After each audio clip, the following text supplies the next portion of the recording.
So folks, I want to give us a glimpse into our future. And wouldn't we all like to see into the future? Wouldn't we? What would you like to know? How long are you going to live? Who's going to win the next election? What are next Saturday's lotto numbers? What if I told you that I recently came face to face with the future in the most unexpected way when I went on a journey into my past? See, a couple of years ago, I went with my parents on a holiday to Sri Lanka. It's a country where I was born, but I hadn't been for more than 30 years. So as you can imagine, it was quite an amazing experience for me. Sometimes I felt inspired, sometimes I felt crowded, sometimes I even felt tall. It was great. It was great. Sri Lanka, of course, is more famous for tea than for coffee, but really, it's just a country of 22 million short blacks. So why am I showing you this picture? Not because I want to tell you about my holiday. If you want to see my holiday photos, come up and talk to me at morning tea. I've got a whole other slide deck prepared. But I want to tell you about a conversation that I had on the last day that I was there. I went with my dad to visit one of his old school friends. That's my dad in the middle of the photo with the camera around his neck and his friend standing next to him. And on the far left is his friend's grandson, Rajiv. He's 5'6", he's a giant by Sri Lankan standards. And he works in IT.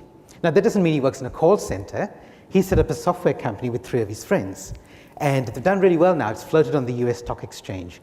And what they do is they analyze satellite photographs of shopping center car parks. And they look at the traffic coming in and out. And based on that, they can tell a retailer where to build, where to expand, what are the best opening hours, even what products to sell in each season.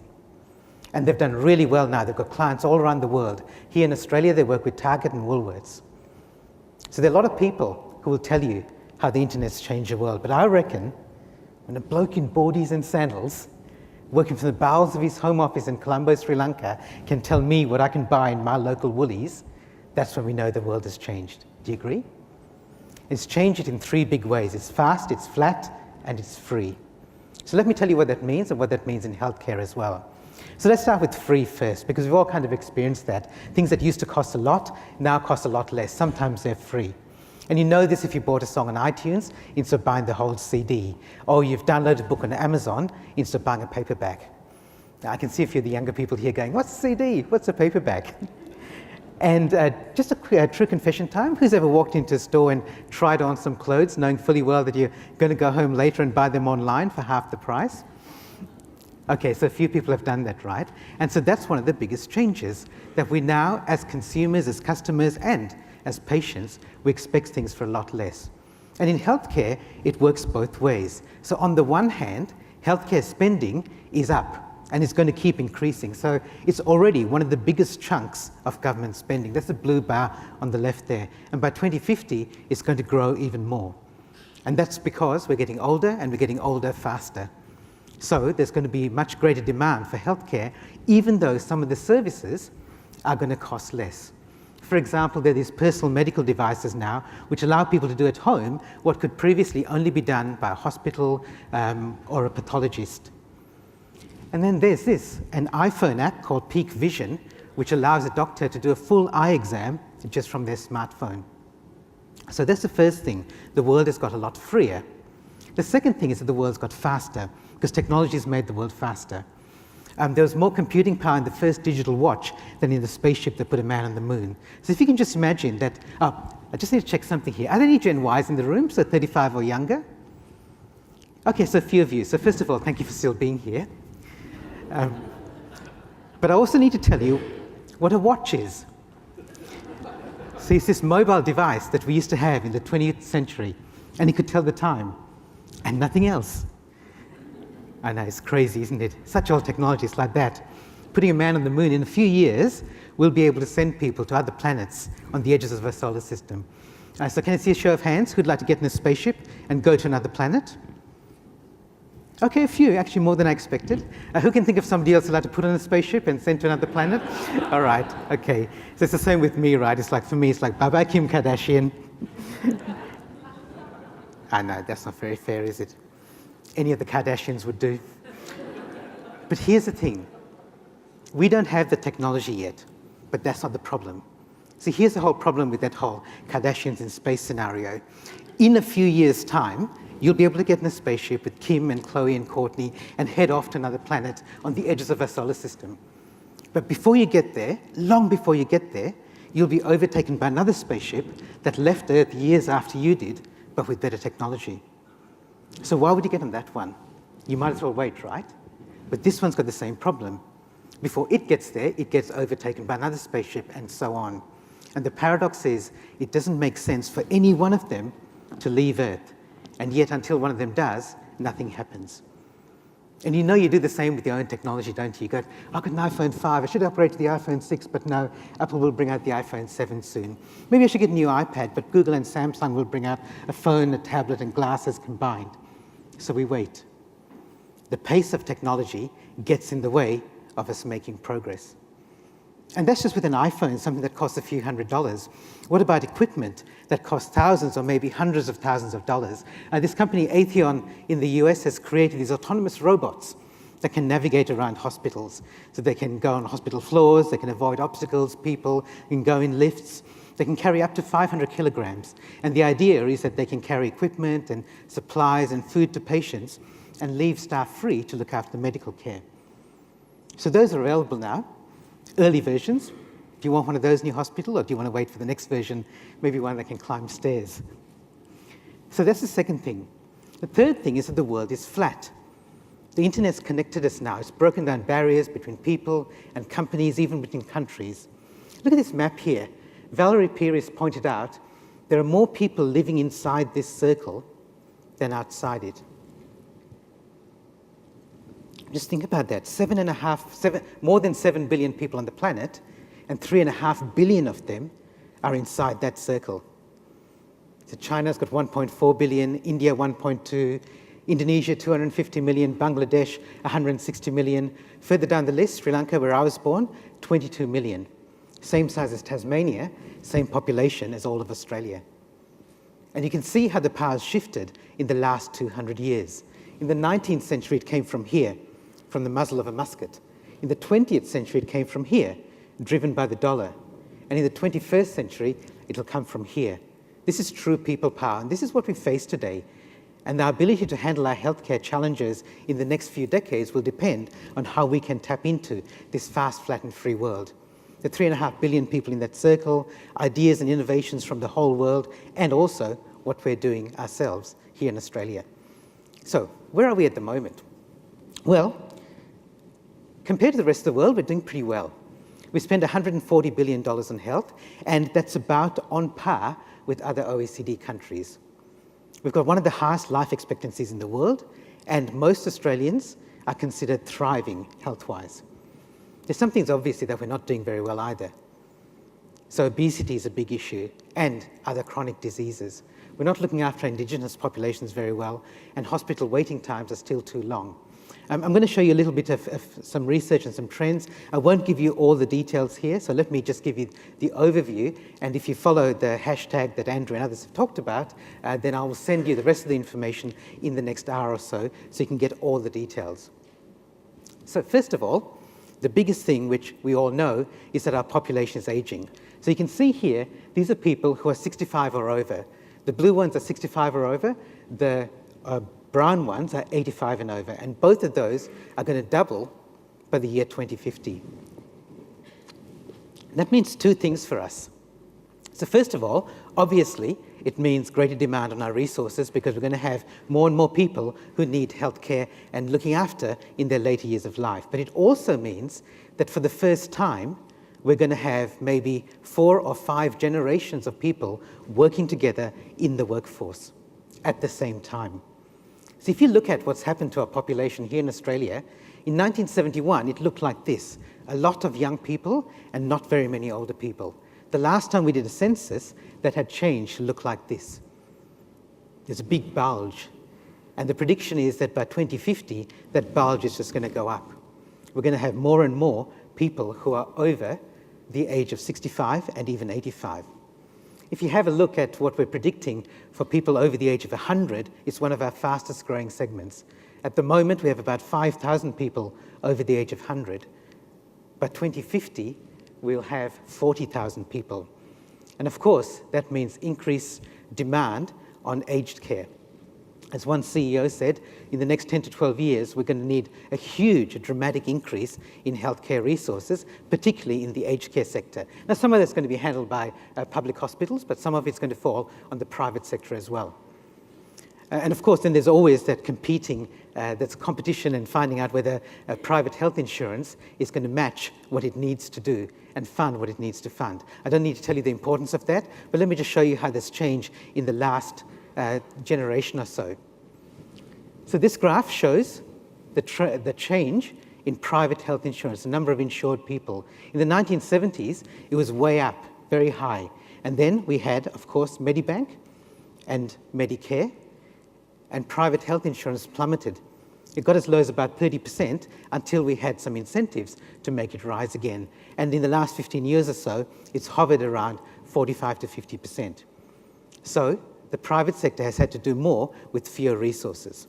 So if I was to summarize the healthcare sector now versus the healthcare sector in, say, 20 years' time, it would look like this. So now our focus is on acute events and infectious diseases. And it's all about looking after sick people. It's about curing patients. But if you look in the future, tomorrow, healthcare is going to be much more about chronic diseases. And there's going to be a bigger emphasis on preventative care, and patients are going to act more like consumers or customers. So it's going to be very much, not completely, but it's going to be very much about prevention, not just cure. So what does it mean for us? Well, there are more and more people in the world now who say, I matter. And that's good and bad. On the bad side, there are those arrogant people who, the patients who go to Dr. Google before they go to see their specialist or a hospital, or those consultants who think the whole world revolves around them. I'm sure you come across people like that, and I hope you're not one of those people. But on the positive side, these are the people who are innovative, and they are inspired and can inspire. They don't wait to be told. They don't wait to be asked. They don't wait for permission. These are the people who are going to future-proof your organization, your teams, and your careers. And you may think we've always needed people like that, and that's true. But it's more important now than ever before because of the internet. Do you know when the internet was invented? 1969. Same year we put a man on the moon, but it changed the world in 2006. So I'll show you what happened. Before 2006, there was an internet, and there's more information on it than ever before, but it was tightly controlled. So most people could only download from the internet, and only a few people could upload. And then in 2006, well, we had social media with things like blogs and YouTube and MySpace. Anyone remember MySpace? It's like Facebook for old people, right? And now, of course, we do have Facebook. And suddenly, everybody had the power to upload. Now, mostly cat videos, it's true. But we all had voices and we all had choices. What about tomorrow, when we do all have a voice and a choice? How do you get them to hear your voice and get them to choose you? Well, success tomorrow comes from influence, not from power. It's about being able to stand out, not just being able to fit in. If yesterday was about control, where you don't matter, and today is about power, where we matter, then tomorrow is about influence, where I matter. And influence does come from people, ordinary people. People like Natalie Tran. She's one of Australia's most watched YouTube users. Every time she uploads a video to YouTube, she gets at least 500,000 views. This one got 21.5 million. And she's just an ordinary person. She lives with her parents in a home in Western Sydney, and she just creates these videos. And they're not the flashiest productions either. She just looks at everyday situations and finds humor from them. It's a little bit like Seinfeld, but funny. Now, the point is that Natalie Tran couldn't have done that 10 years ago because TV used to control visual access to the masses. This is my 5-year-old niece, Maggie. That's her with my brother, her dad, and she's a digital native. She's grown up with iView and online video. And when I was babysitting her recently, I said, oh, Mags, would you like to watch some TV? And she said, no, because you can't choose. And newspapers, remember newspapers used to give us access not only to news, but they used to control things like jobs and travel and entertainment. But now we have influence when recommending where to go for a holiday, where to go out to eat, even who to go to when you're choosing a hospital. Let me give you another example, a more sobering example, gun control. A couple of years ago, after another tragic school shooting in the USA, the President Barack Obama issued 23 executive orders to bring an end to gun violence. Here are the words from those executive orders, which I've grouped with the big ones are the most common that appeared there. Just look at them. Law enforcement, background checks, mental health checks, memorandums. These are all words of control. They're strong, they're assertive, they're presidential, and they're completely useless because of this. This is a 3D printer. Instead of printing on paper, it creates real objects. You may have seen them. This is an old version. This is big. It's about the size of a fridge. But now you can go into Officeworks and walk out with one for not much more than the cost of an iPhone. And they're fantastic. In healthcare, you can use them to print prosthetic hands and other limbs. They've been used to print spines and skulls. And you can use them to print guns. These are real guns that shoot real bullets. All the gun control laws in the world won't make a difference when anybody can download a gun at home.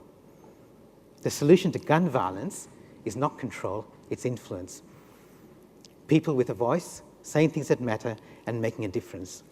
And that's what we're facing today. I just want to make this point. I have this dog park and park where I live in Leederville in Perth. Near my house, our local council has set up this park and designated it for dogs, for families, for sports teams, and so on. And in their wisdom, they've decided to split the park in two. So we take our Cocker Spaniel Jessie there for a run, and in the blue part, we're allowed to let her off the leash. And in the red part at the top, we can't. She has to be on her leash. Now, the problem is there's no way to tell which is which. There's no gate, there's no line, and Jessie can't read. So we let her loose in the blue part, and of course she runs around the whole park. And I reckon there are a lot of organisations, especially here in Australia, who are a little bit like my local council. For a long time we've been protected and shielded from the rest of the world, and so we think we can protect ourselves from that. But the dogs are off the leash, and we can't turn back the clock. For example, in the US, Deloitte did some research with patients, and they asked them, how comfortable do you feel dealing with medical professionals differently than what you've done before? So here are some of the things that came up. Do you feel comfortable getting video consults instead of making an appointment? Most people, 50% said yes, another 10% maybe. Those are the green sections on the graph. What about getting images sent to you online? X-ray images, MRI scans, and so on. Again, about 55% said yes or maybe. What about choosing your treatments online based on advice sent to you by your medical professionals? Even higher. And the last one, are you willing to do email and SMS consultations rather than going in for an appointment with your doctor or hospital? Again, almost 3/4. So that's the world that we're facing today. And that's the world that we in Australia are going to face in the future. You may have seen this story last week about this FIFO worker from Perth who works in Queensland, and he got to see the birth of his baby son remotely in a private hospital in Perth using Samsung's new virtual reality 3D glasses. It's happening in Australia as well. Here's another example. This is from the 3.5 billion people in that green circle. So you know, medical tourism is big and it's growing. And of course, professionals in Australia hate the idea. And because, probably the only thing that's keeping it from growing faster is the issue of trust, because you see all those stories of botched medical procedures from people, from tabloid newspapers, from patients who went overseas.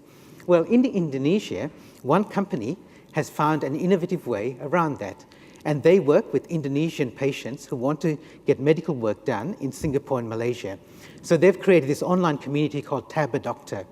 And their patients can go online, they can look up doctors, they can compare their profiles, they can get quotations, they can see what other patients have said about the procedures, they can even contact doctors online through video conference before deciding to work with them. So that's where we're heading. So what do we have to do? And what are the trends?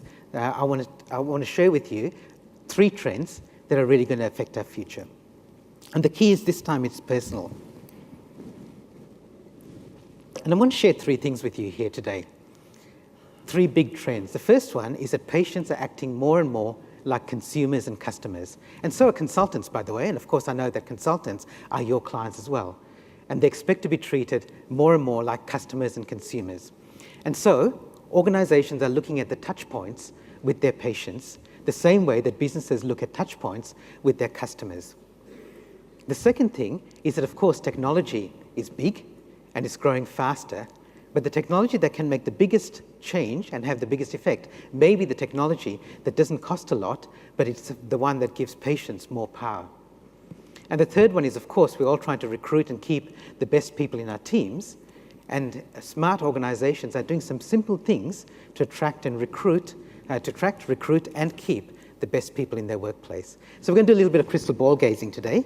And as we do this, just keep an open mind because things are changing so fast, you never know what's just around the corner. This is my niece, Abby. She turned 10 last month.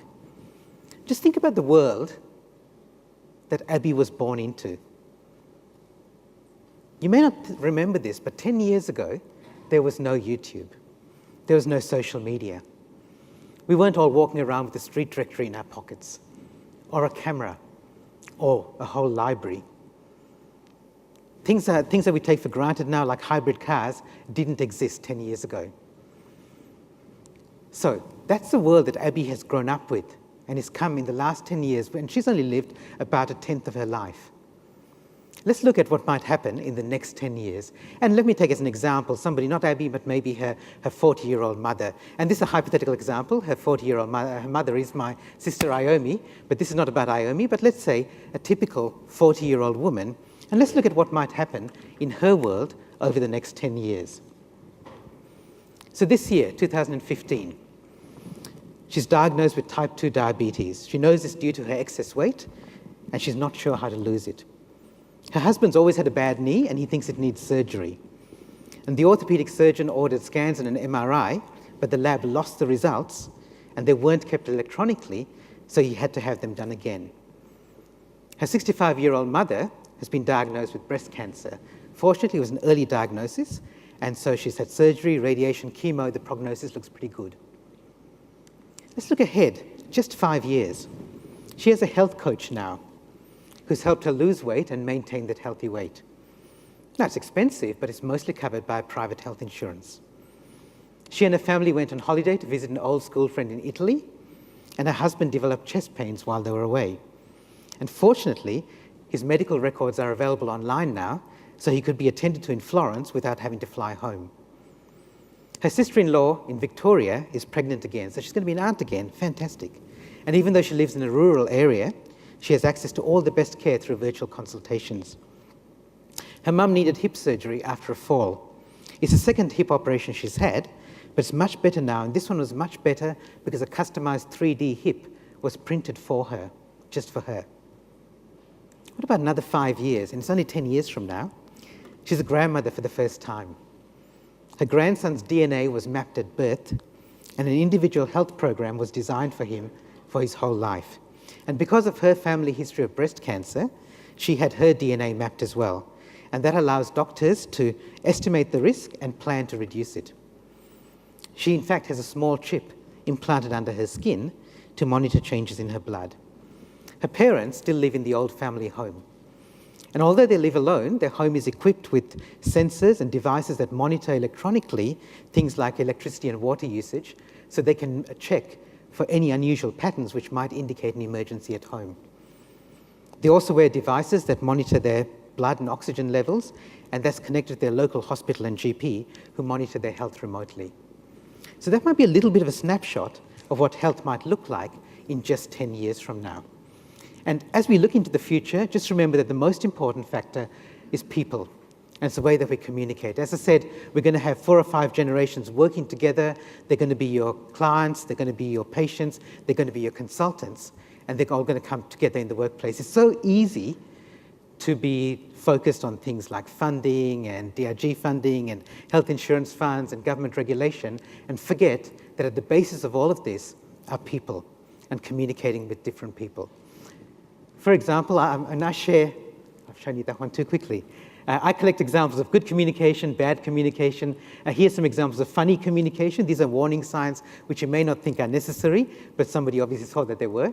This first one here says, do not hold the wrong end of a chainsaw. This one's from a university laboratory where you think that people would know better. Do not stay into the laser with your remaining good eye. This is my favorite, which is in 2 parts, from the Newcastle's tramways. It starts by saying touching wires causes instant death, $200 fine.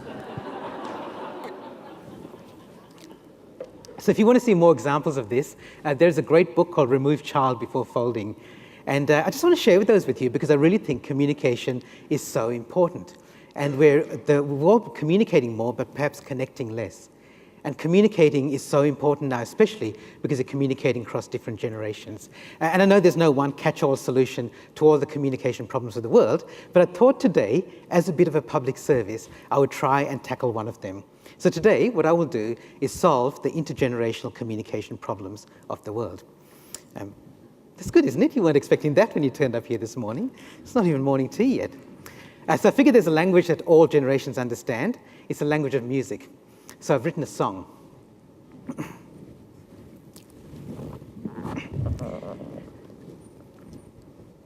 Now this song works much better when it's accompanied by a piano.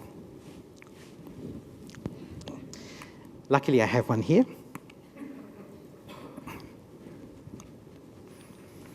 Isn't it great that Qantas now allows you to take pianos and hand luggage with you? So let me just see.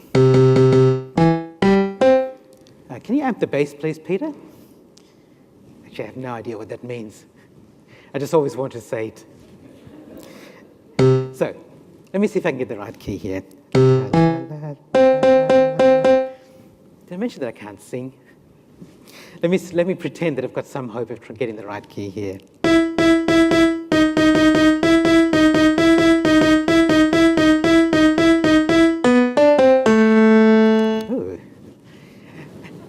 Actually, that is all I know how to play. So this is a song for the Gen Ys in the audience, and if you're not a Gen Y, you have my permission to sing it to any Gen Ys anytime you come across them. I call it How Old People Think. Old, of course, is anybody who's older than I am, which is 25. So, how old people think. Just realized that my singing is like the internet. It's fast and it's flat. But hey, you're getting it free. All right. The newspapers like a blog, yesterday's news. TVs like YouTube that you can't use. Watches like an iPhone,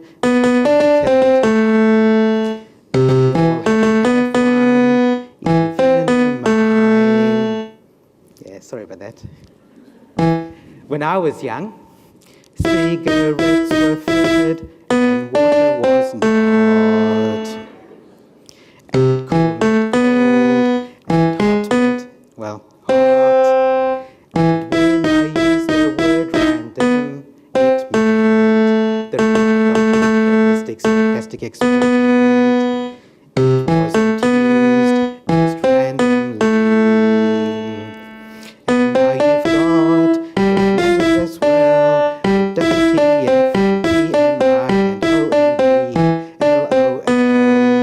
And just when I think I know what you're trying to say, you hit me with another DLA. That's a 3-letter acronym.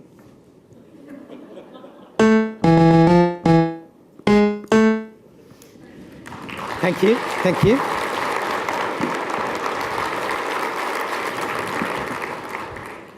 CDs on sale outside.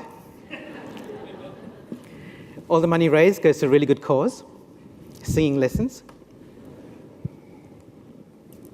So look, we can be lighthearted about this, but communication really is important. It is the first step to influence, but we need action as well, real action. When Albert Einstein was teaching at Princeton University, he was criticized once because he gave his student the same exam 2 years in a row. But he said, the questions are the same, but the answers are different. And I reckon if you really want to future-proof your organization, your teams, and your career, the answers are different now. So let's look at some of those trends and some of the answers. So the first one of them is that your patients and your consultants are acting more like consumers and customers now. And this is about the experience that you provide in your organizations, in your hospitals, in your surgeries, in your centers. It's not only about the quality of medical care, but they're looking at the whole experience. So let me give you an example of experience. So think about the experience that you get here and contrast that with the experience you get here. So why would you pay 10 times as much and sometimes more to eat here rather than at McDonald's? Does it actually cost them more to be able to provide and serve the food? Yeah, but not 10 times as much. You're paying for the experience, the quality of service, the quality of the music, the plating of the food, no noisy kids running around. Now, I know that you're running hospitals, not restaurants, but more and more people are expecting hospitality from hospitals. And the experience that you provide makes a difference. And I learned this many years ago, many decades ago, when I did voluntary work for Radio Lollipop at Princess Margaret Children's Hospital in Perth. I was part of the Tuesday night team. These were some of my other friends who were part of that team. And for those of you who don't know, Radio Lollipop is an in-station hospital radio station. So we used to go from 5:30 to 7 o'clock every night, and we would just go on the wards and play with the kids. So our job was to give them puzzles and games and colouring in competitions. They could request songs. They could come up to the studio and even speak on the radio if they were well enough to do that. And I know that everything that we did made no difference to the quality of the medical care that they were getting, but it changed their experience. It made their stay a little bit better, and that made a difference. So let me show you a couple of examples of some innovative stuff that's happening in hospitals to improve experiences. So here's one. A Canadian company called TechnoWait has created this 123 service, which a number of Canadian hospitals have started adopting. And what it does, it reduces wasted time in waiting rooms. So you go to a hospital waiting room, and you go up to reception, you register, you take a number, and then you can leave. And then you can call an automated phone system that will tell you approximately how much time is left before your appointment. So you can leave, you can go off and do your shopping, take the kids somewhere, go to the gym if it's a long time, and then come back when it's ready. The next version of the system will even send you a text message alert 30 minutes before you're due to come back. So that's one example. Here's another one. In Scotland, the Royal Hospital for Sick Children does what a number of hospitals do to try and make their hospitals better for the young patients. But you don't have to create an in-house radio station. What they do here is they give their patients, the young patients, a passport when they arrive. And so they make their trip to the hospital, rather than being something really scary, they make it a bit of an adventure, a journey, a trip. And as they go from department to department, they get a little sticker to put into their passport. So look at these two examples. They're simple examples, and you can see that the problems that they're addressing, in one case, long waiting times, and the second one, complex medical procedures, they haven't fixed the problem. The kids still have to go through these complex medical procedures, and people still have long waiting times, but they've changed the experience so it doesn't seem like it's as much of a problem. And so how they did that was they put themselves in their patient's shoes, and they looked at things differently. And sometimes that's all you need to do, just take a different look at the way that you're providing your service. And Marcel Proust put it this way: the real voyage of discovery is not necessarily about seeing something new, but it might be looking at something in a slightly different way. Let me give an example of something, an invention which has nothing to do with healthcare, but Velcro was invented by George de Mistral in the 1940s. It wasn't after years of painstaking research in a lab. He came back from a hiking trip in the Swiss Alps, and he found on his trousers and on his dog's fur that these little burrs, these things that would hook themselves to anything that had a loop in them. And he realized it's like crochet, and so he invented this thing called Velcro, which is a combination of the words velvet and crochet. And then NASA took it, and that's when it really took off, pun intended, when they started using it in zero-gravity environments. And now, of course, its biggest claim to fame is that kids don't have to learn how to tie their shoelaces anymore. Here's another example. A company in Perth, Shark Attack Mitigation Systems, came up with an innovation to reduce the chance of shark attacks. So, if you don't want to get attacked by a shark, what's the best thing you can do? Yeah, right. So don't go in the water. So number one, don't go in the water. But if you decide to go in, probably the next best thing you can do is try not to look like a shark's lunch. And the problem with most wetsuits is that they make you look like a seal, which is a shark's favorite meal. So what this company, SAMS, did, their very simple innovation was simply to design wetsuits that looked different. They had one with black and white stripes, which makes you look like a fish that's a shark's predator. The shark stays away. They've experimented with others, which are camouflage designs. And this is, again, a simple example of looking at something with different eyes. And here's another example, which started in the 1990s as a joke. So this is this guy sitting there taking a photo of himself with his camera on the end of a big dustpan. Now, of course, we call that a selfie. And in 2013, selfie was the Oxford Dictionary's word of the year. And these things, these monopods or selfie sticks, as you may have seen, are all the rage now. And that started off as a bit of a joke. That idea came from a book in 1995 from Japan. And the author of the book described it as inventions which are not exactly useful, but somehow not altogether useless. And the book's called 101 Unuseless Japanese Inventions.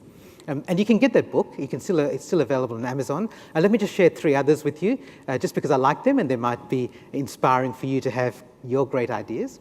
So here's one with a baby floor polisher. So you put these polishing mats on your baby's clothes so they polish the floor while they're crawling around. This one's a hair visor for bald men who don't want to be bald men. And this one's a subway sleeping notice. So you can go to sleep on the train and you can sleep standing up. So you have a suction cup at the back of your head and there's a sign on the front with your destination and a note for other passengers to wake you up when you get to your destination.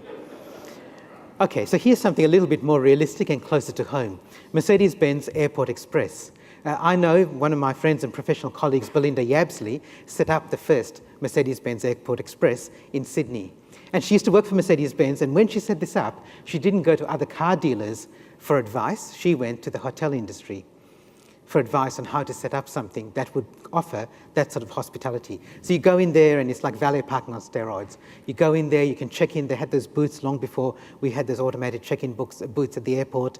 You get treated like you're at a hotel reception. You leave your car, it's washed and cleaned and detailed when you return. Here in Melbourne, they've even got a helipad. So if you don't want to drive to the airport, you can get a helicopter from the CBD to Melbourne Airport. And so she said, why can't a car dealership be more like a hotel? And so you might be asking, why can't a hospital be more like a hotel? Glad you asked. In France, there's one hospital that's opened up a wine bar for its palliative care patients. And if you're going to have a wine bar in a hospital, it had to happen in France, right? But the head of the hospital said, our aim is to rehumanize patients. In other words, to give them a better experience. Here in Melbourne, I think some people went to Epworth out in Camberwell. Epworth Hospital here in the CBD, this is a room in one of their maternity wards. Actually, it's a room at the Park Hyatt in Melbourne, which is just across the road. But some mums do get to go there after they give birth at Epworth. And they get 3 meals a day with from room service. They get housekeeping. Their partner and their kids can come and stay with them. They get access to the pool and the gym. And all that's covered by private health insurance. Because Epworth decided to give their patients, or you might say their customers, a better experience. So what are you doing to create that sort of experience for the people that you serve? Okay, so let's look at the second one, and now we look at technology. So some of the technology that's coming in the future is pretty exciting. I've shown you some examples of that already, but let's look at some of the technology that doesn't necessarily have to cost a lot and doesn't have to require a huge investment or a huge risk. Some of the innovation that you do will have risk, and you do need to manage that, but sometimes you can take advantage of the technology that's already available. For example, one hospital in California has this system called Baby Time. And this is for mothers who've given birth and their babies have to be taken away to the neonate ward. As you can imagine, it's one of the most heart-wrenching experiences for a new mother who wants to spend all their time with their baby. They know they can't, but they want to. And so what they've done here in this hospital is they have a pair of iPads, one in the room with the mum and the other one in the neonatal ward with the baby. And the mother can interact with the baby, can see and talk to it. And they say even babies can use iPads, but it doesn't quite get to that level yet. But they can interact with the staff, doctors and other staff who are in the neonates ward. It's not the same as holding them and cuddling them, but it's the next best thing. Here's another example. I mentioned earlier 3D printing allows you to print prosthetics. Now social media has taken that to the next level. The eNable project connects people who are born without hands or fingers with a network of designers and makers who are willing to print customized 3D hands and limbs for them. The cost, about $50 each. Now, that doesn't happen in a hospital, but social media can have a place to play in hospitals as well. In France, hospitals can sign up to this system called Hôpital Affinité, where they can set up a social media network inside their hospital for patients to use. It's like having a private version of Facebook in your hospital. Here's another example. These are things, there's a whole host of medical devices now, personal medical devices. This invention from Israel, which measures a number of things and sends them remotely for remote monitoring, either by your GP, by a hospital, or by a healthcare provider, some other healthcare provider. This is a lightweight vest that can be worn under your clothes, and this is for people who are prone to epileptic seizures. It gives an early warning system and allows an alert to be sent to family, friends, and emergency services if someone suffers an epileptic seizure or is about to. This one here requires a little bit more investment. This is a hospital in Korea that, again, decided to take advantage of people's smartphone abilities and the fact that everyone's carrying around a smartphone. When you check into this hospital for an appointment, you download an app on your smartphone, just like we did here at the Congress, and then when you walk through the hospital doors, the app, through the GPS, detects that you've walked in, and then gives you information about expected waiting times, where you have to go, a map of the floors of the hospital. You can even pay online after your procedure's done. And then within the hospital, the doctors and other staff know that you've arrived, they can get prepped, they can get everything ready for you. And when you go to your room, you also get a 15-inch tablet, something like an iPad, by your bedside, and that's attached wirelessly to your patient wristband. And again, you have personalized information available to you during your stay, as well as all the other sort of entertainment that you can get on an iPad. Now, this does take more of an investment because it requires all the IT systems to integrate, and so you need to do a big infrastructure spend.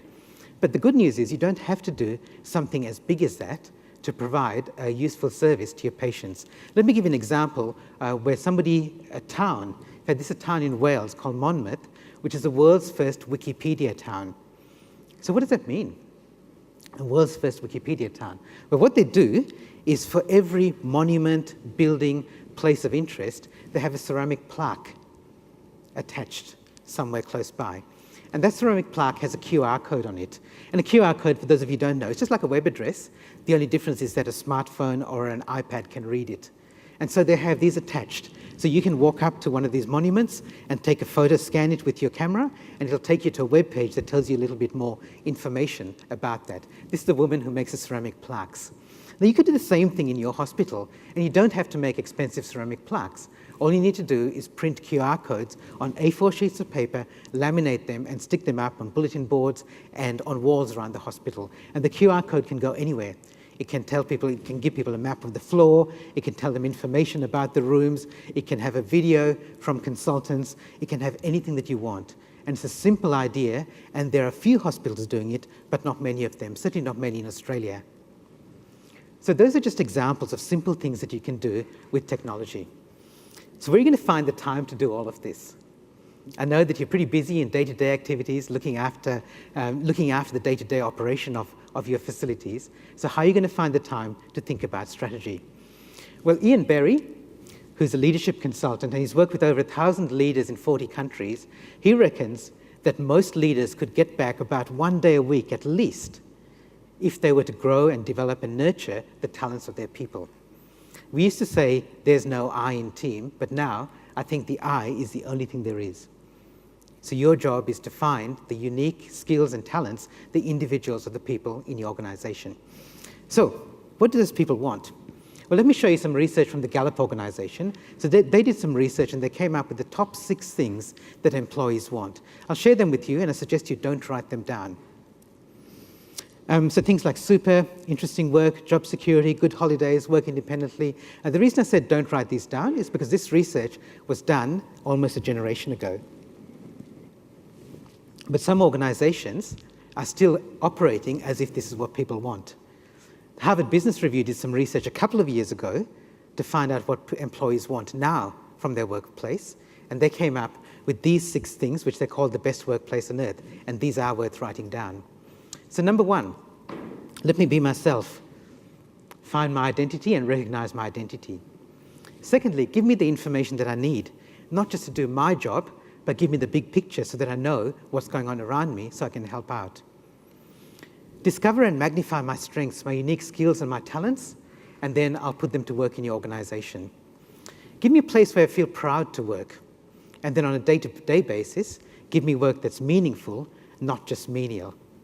And finally, I know that I need systems and processes and guidelines to do my job, but don't get in the way with stupid rules. So here are those 6 things again, for those who are taking photos. So identity, transparency, talent, pride, meaning, support. That's what people are looking for now. So are you providing the sort of organization that gives that to them? Do you recruit with these sort of people in mind? Do you reward these sort of people? Do your systems and processes support these sort of people? Let me show you a simple example here. As you know, in hospitals, one of the biggest issues is hygiene, and it still is. And even though we do a lot to try and make sure that's of the highest standard, we still have to do a lot. So we have stations around the hospitals, and we tell everyone about the 5 moments for hand hygiene, and it's drilled into them. Here are a couple of things, and that's good, that's important, but here are a couple of things that could take this to the next step. There's a new device called BioVigil, which is designed for healthcare workers in hospitals. It's something you clip onto your coat, and then every time you walk into a room, it beeps to remind you to sanitize your hands. And after you use the hand sanitizer, you hold it up to the device, and it detects that the sanitizer has been used, and it turns green. And that way, it increases the chance that you're going to do it. And all of that is connected, all the data is connected wirelessly and sent to a central database for compliance purposes. So that's good, right? Here's one thing that takes it even one step further. It's a simple innovation. It came from the UK, and it's an idea called pull clean. This time, the sanitizer is attached to the door of each hospital ward and room. So now every time you open the door, there's an automatic reminder to sanitize your hands. And again, this is connected wirelessly and remotely to a central database for refills, but also to measure compliance. So that's just an example of a system that is important and was inconvenient, but now it becomes easy, convenient, and almost automatic. Michael Ackland from GE Healthcare says this: we need to support motivated people to do the right thing. So who are these motivated people? Well, I reckon what you should be looking for are the freaks in your organization. Find the freaks. A futurist, Chris Brogan, wrote this book a couple of years ago. It's for entrepreneurs, solo entrepreneurs, so I don't necessarily recommend the book, but I love the title and subtitle. The book is called The Freaks Shall Inherit the Earth. You probably can't read the subtitle there. It says Entrepreneurship for Weirdos, Misfits, and World Dominators. So who here thinks of themselves as a weirdo, a misfit, or a freak? Okay, it's nothing to be ashamed of anymore.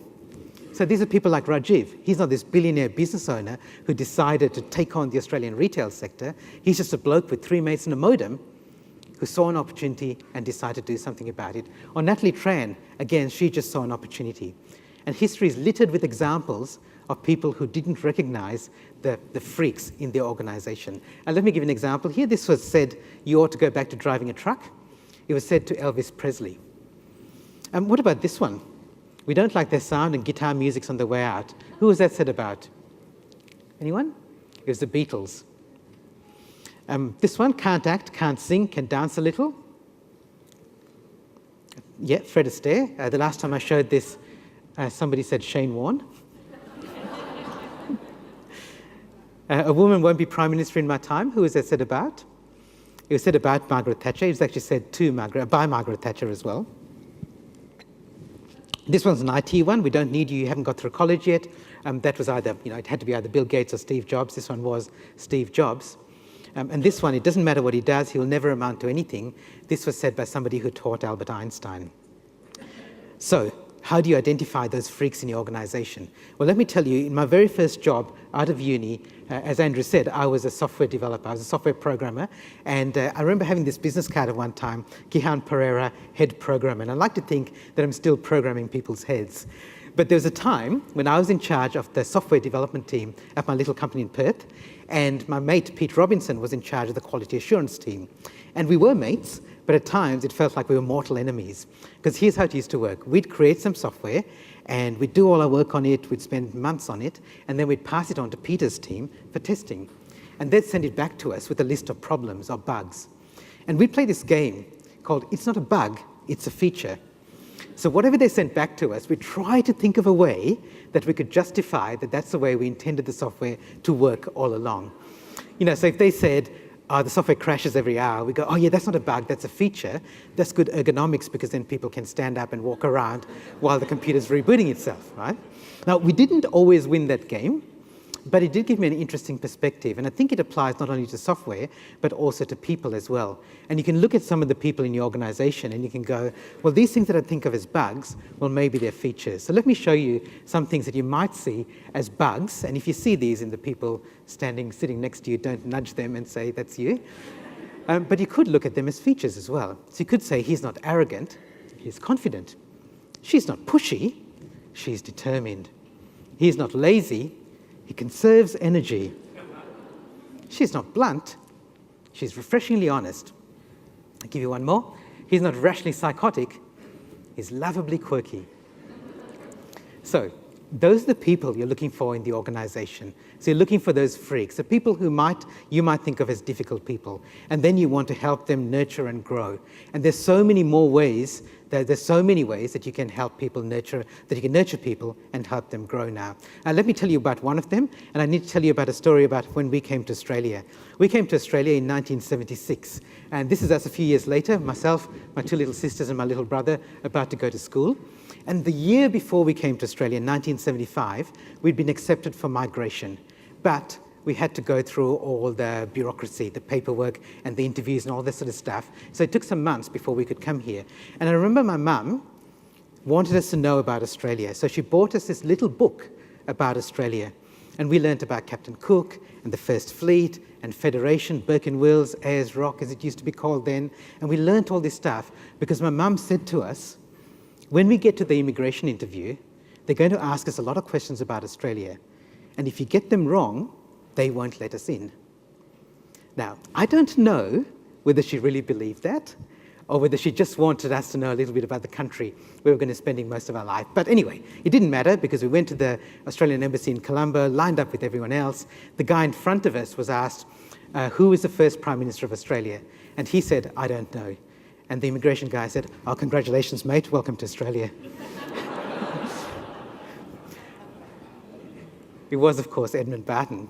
But the reason I'm telling you this story is because one of the things I remember reading in that book was about the Royal Flying Doctor Service and the School of the Air. And I thought it was amazing. Here are these kids who don't have access to a school anywhere nearby, and yet they can still get their education. And now, of course, we call it e-learning or virtual learning or online learning. But we invented it here in Australia almost 100 years ago. We don't call it the School of the Air anymore. We call it a MOOC, a massive open online course. Has anyone here done a MOOC? Okay, a couple of people have done one. If you haven't, I recommend you try it, because you might do a course and you might be enrolled with 100,000 other people. But it doesn't mean that you don't get personal attention. Sometimes you get even more personal attention because you can interact with your fellow students, not only with the lecturers and tutors. And if you haven't tried one, I recommend it. There's some big global MOOCs, but the one I recommend you start with is this one here, opentostudy.com, which is backed by a number of Australian and New Zealand universities. And you can do short courses there. They're a little bit shorter and less intensive than some of the big MOOCs. So try one, and then invite your team members to try one as well. I just did one last month about what's new in innovation. So online training is one of the options available to you. So is mentoring. Mentoring is something that's been around for a long time. Even workplace mentoring has been around for decades, but there are so many more options now for mentoring. It used to be only the senior, more experienced people mentoring the junior people. But now, you can have peer mentoring, or what's called mastermind groups, where you mentor each other, so you get together regularly. And now it can be done online. So I host 2 online mastermind groups a month, and they're from people all around the world. There's the idea of your manager as mentor, so you not only have management conversations, but you have mentoring conversations as well. And I like this idea of reverse mentoring. And this is where you tap into the power of the younger, smarter, more talented people in certain areas. like social media and the sharing economy and collaboration and consumer technology. And they mentor the senior, more experienced people. For example, my technology mentor is my partner Nikki's 14-year-old son, Josh. He's the one on the left. And every month, we get together over a chocolate milkshake, and he shares with me what's new in his world of smartphone apps and technology and Xbox and all this sort of stuff that he lives and breathes. So why wouldn't I ask him for help? So are you tapping into the skills and the talents of the people in your organization? As one of my consulting clients, Dr. Nikki Howe, says, didn't you employ knowledge workers for their knowledge? So that's what you need, the people who say, I matter in your organization. And you might think that you can ignore that, but you can't. If you don't do something now, you'll be left behind. I know that I've shared these ideas with thousands of people, and I know that in any audience, maybe 1 in 3 people will take something away and do something after you leave the room. So look at the person on your left and the person on your right, and I reckon if they look like unmotivated slobs, you're in luck.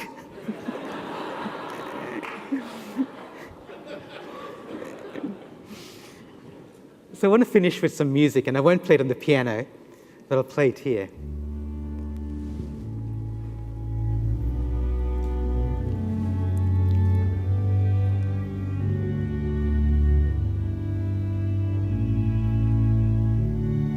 I have 5 questions for you about this music.